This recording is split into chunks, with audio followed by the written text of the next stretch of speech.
The island. The original Ark, where everyone who's played Ark Survival Evolved has incredibly nostalgic memories, including me. My challenge is to survive 100 days or more and defeat all 4 main bosses on the island. The Broodmother, the Megapithecus, the Dragon, and finally, the Over Seer. This will be a major challenge, broken up into a smaller video series for the sake of keeping semi-regular content on the channel. Enjoy. Day 0. This journey began on a night after I did a little bit of playing in the North Zone.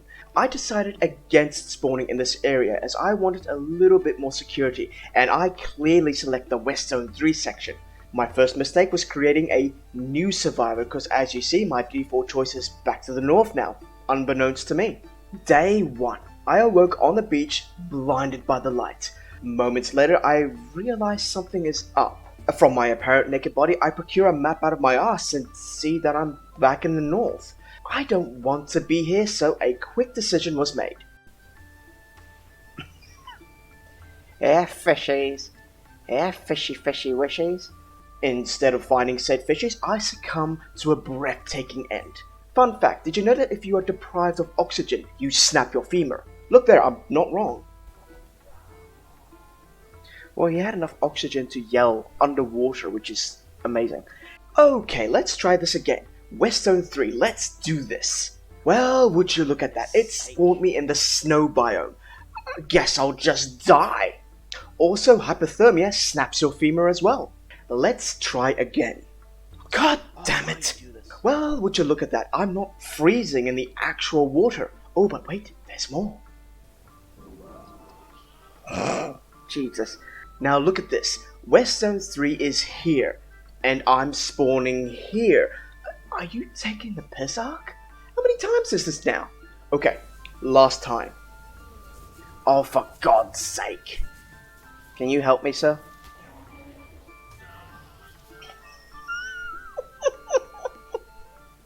Oh, go fuck a duck. West Zone 2 it is. Day 1. Not instantly dying. That's a good sign. I'll get started with the basics, which involve collecting anything on the beach around me. I needed to vent a little and decided to pick a fight with a skinny tree. Come on, we all know this is the only way to get wood and thatch, it's fact. A few moments later, I have a look at my situation. I'm on an island, off the main island. First mission, get off the island to go to the island. So I make a pickaxe and level my weight. Afterwards, I somehow gain knowledge such as making weapons and making garments to fully clothe myself. Now the task is to get across this body of water. The water can be fatal in the early levels as piranhas tear through your armor with ease. I give myself no choice. I want to set up base somewhere else. I have a quick look around and decide it's now or never. Swim, you fool!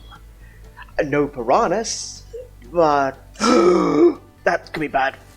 That's very bad. Oh, for fuck's sake. Well, looks like the piranhas got me regardless. Fuck me. Day 1. I quickly do everything I did before and start making my way down the coastline to my future base location. I encounter another wildlife, and I clearly prove that I am now a cut above the rest with my mighty fine spear. Nothing can stop me now. Well, he came and picked a fight with me, so I think that's fair. During my travels, I see an old friend from the first 100 days challenge. It starts to rain as the gods bless my actions, and I continue to bully the wildlife as I traverse the island locales. Next, I saw a little monkey, and I was just about to tame it, and then I got ambushed. I hate ants, and they drain your stamina. I ran, and I saw a tech raptor getting bullied himself. He started to follow me. The bugs continued to follow me. Bugger off, man! Do you mind? He kept creeping me, so I decided to just run for it. A quick rest and apparently shutting myself. As I ran, I saw something I might want to tame. Then I got interrupted. Not this again! I'm having flashbacks. Also, another heart attack moments later. See, that's what I mean. That's what I fucking mean. Jesus Christ. Hop, hop, hop. You can't catch me, I'm the gingerbread man, and I've got the Ebola. Even more obstacles lay ahead. Oh, bloody devil. He is engaged with a turtle at the moment. Do I risk it? I risk it. I risk it for the biscuit. I did indeed risk it for the biscuit, and I finally reached my safe haven close by.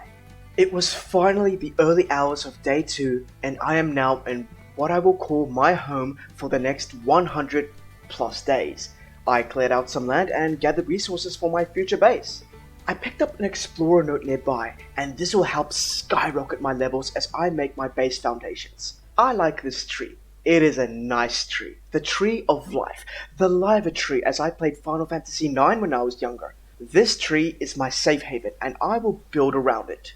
Also, 13 levels is pretty nice in such a short time.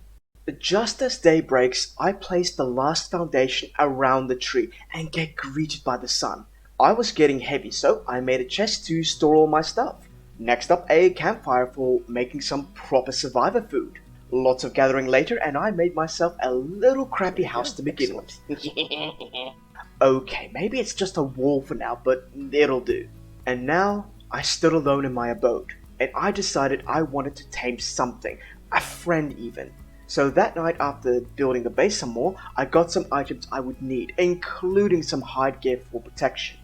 The morning of day 3, I followed the beach to see what I could find. I found plenty of choppy boys, but they were really greedy. I didn't have the items they wanted. Luckily, I found a 76 Pteranodon minding its own business. So of course, I bullied him and knocked him out to introduce myself. I fed him some meat and I waited. I also killed turtles for their keratin so I could make a saddle as soon as he woke up, which he did, and I decided to call him Clarinet in memory of piano from the first one. Next, I straddled my clarinet, but apparently I'm too heavy to ride my instrument. I had to get rid of some stuff, and with that I took first flight. On the way home, I attacked some trees, and this levels you quicker than killing actual creatures. I arrived home and made my clarinet feel at home. Apparently this was short-lived because within 5 seconds, I was off again in search of metal. I traveled to the north to this riverbed and harvested these smooth river rocks as they have a good chance to have metal in them. As I left for home, I saw lots of trike around here. Bear this in mind. It was late when I got home, and I placed down a refinery forge and started smelting some metal. Okay, cool. Just as day 4 began, I was using my newly created mortar and pestle to create some narcotics for future trank arrows. Later, as I was gathering resources for a bird trap, I saw a flying Thesaurus in my base. Remembering that I learned how to control my dinos in the last video, I commanded my clarinet to fuck shit up. Get him. Yeah. Remembering this from last time. Awesome. Awesome. No.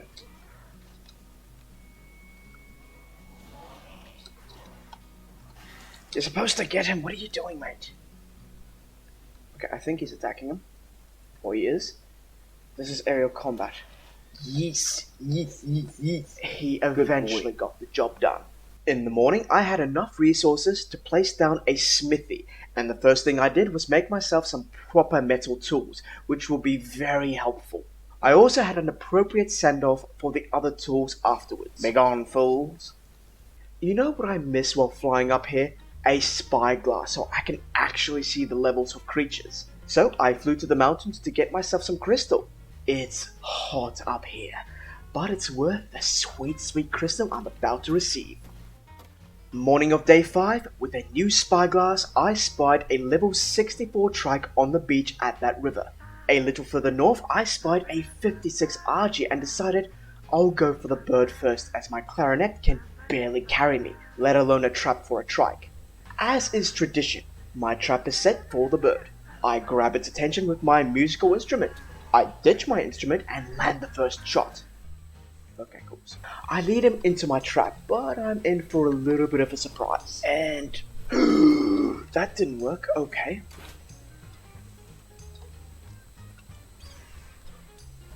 I spent the next few minutes kiting him. Maybe I can use this trap to my advantage. The thing is, I know what happens next. He flies away because he's not trapped. Okay, can I get him? He's gone. While he's gone, I make the trap tighter because I'm going to try again. I relocate the bird, but this time... Oh.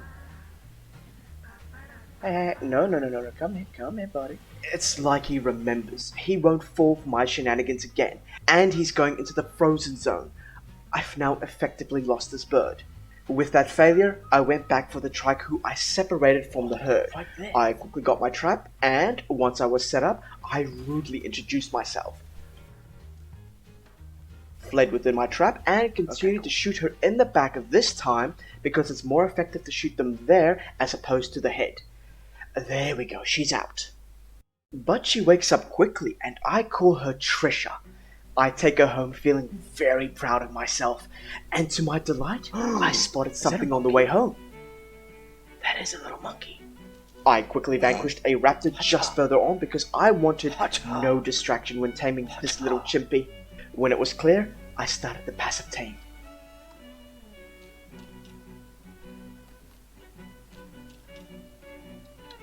Okay, that's another one. Okay, doing well. I have to be careful not to spook the little guy. Fuck, he eats loudly. The trick is to stay behind him. You can't see. Don't face me, you cock. I give it one last berry. Yeah, buddy. Yeah, he's mine. He is absolutely mine. Hey, buddy. Ain't you a cute little fella? Huh? Ain't you a cute little fella? Okay, now, a name for the monkey. And Frankie. I name her Frankie. When you're Trisha...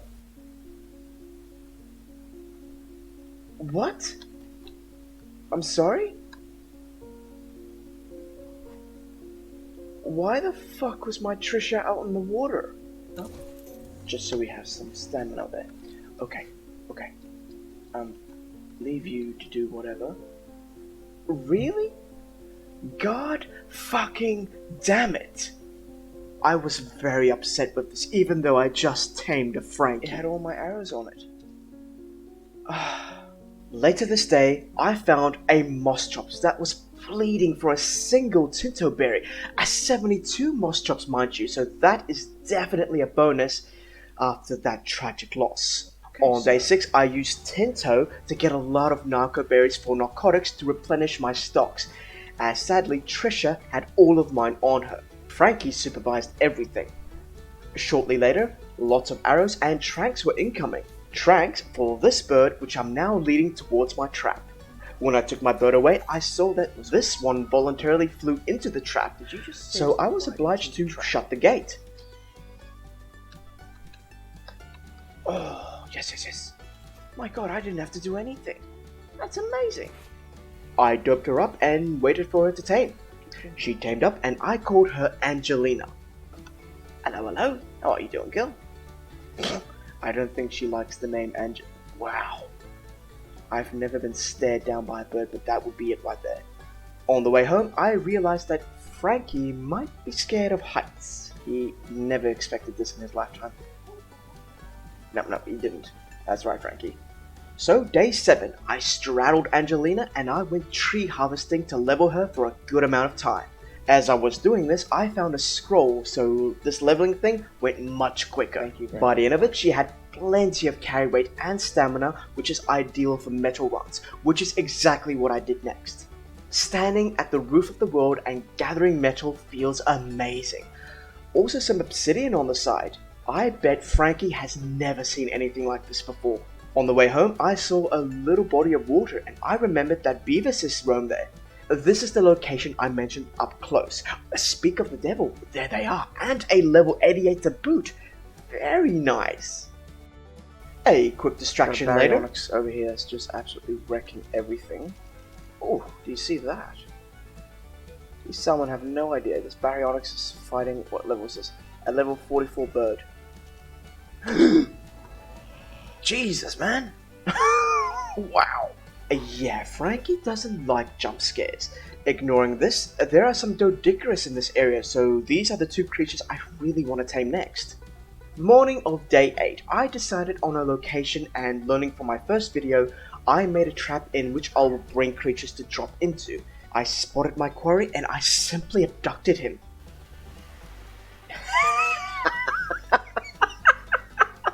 I had no idea. Hey, buddy. I can show. Look at that very upset face. I'm so done with. Look, he's still paddling. It's amazing. I brought him home, dropped him in, and showed him my human kindness. Hey, buddy. How are we? Don't worry, it'll all be over soon. You spin me right round, baby, right round. Like a record, baby, right round, round, round. After a little serenading, he fell right Your asleep. fight is over, little one. I shall take back all these arrows in your face. Whilst he was sleeping, I went back for the Doedicurus. I had to fight a terror bird for this low level, by the way. Oh, nope, he's mine. I saw him first. I'm not taking this guy from me. The beaver was still out by the time I got home, but he eventually tamed up and I didn't name him just yet. Let's go for the next one. Instead, I started tranking the next one. For God's sake. Hiya. I hate when I miss clearly good shots. He's gonna be mine. But the end result is the same. While he was napping, I named my beavers Butthead this time to keep up continuity. Morning of day 9, I came back and saw that he woke up, and I simply called him Dotty. Later they were both saddled and I started gathering a massive amount of resources for a new upgraded base I will be building. This is a slight bird's eye view of the space I can work with. All bases begin with many foundations. Oh my, I swear Frankie is either supervising or she's high. Oh, dude. Morning of day 10, and I'm still placing down foundations. Oh, fuck you. Some big doors towards the end of the day, and this is what it's starting to look like at the end of day 10, which is also going to wrap up this first episode of the series leading up to 100 plus days. What do you guys think so far? What should I tame next? What should my base look like? What about the caves? Which one should I do first? There's still so much left to do. Let me know your thoughts. Until next time, cheers. Peace out.